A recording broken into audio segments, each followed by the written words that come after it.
So what is involvement? So this word involvement is used to describe a mental state where we can't see anything beyond our current experience. So it's important then to realize that to some degree we are always going to be involved in our experience, in the sense that there's always a boundary of our awareness. So we can use an analogy of the dream to help illustrate the idea of involvement. When you are in a dream, you have absolutely no awareness that it is a dream. There's no capacity to view it from outside of the entire dream world. When you wake up, you look retrospectively back at the dream and you have a new perspective on it now. You can recognize the whole thing was just a fanciful illusion. But while you're in it, no capacity to recognize it as a dream per se.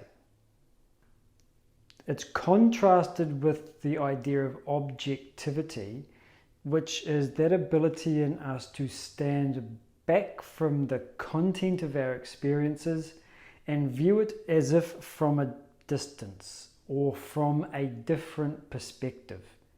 And it's this ability to view our experiences from a different perspective that gives us space to observe our experiences, to appreciate what's going on, to think about them, and then to have a wider latitude for choice.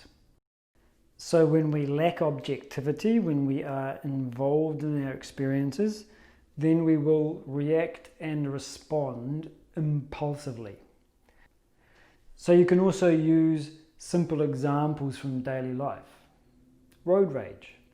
So you could imagine somebody who gets cut off in traffic one too many times and they become so angry that the anger itself dictates everything they do thereafter.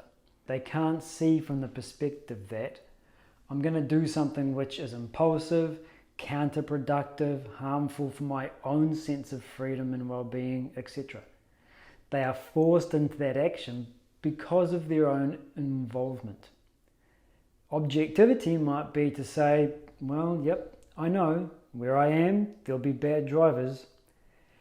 That piece of knowledge allows you to be objective.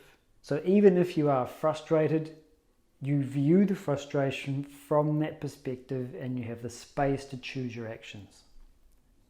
The most common and powerful example that we use in describing objectivity is that of being in a movie.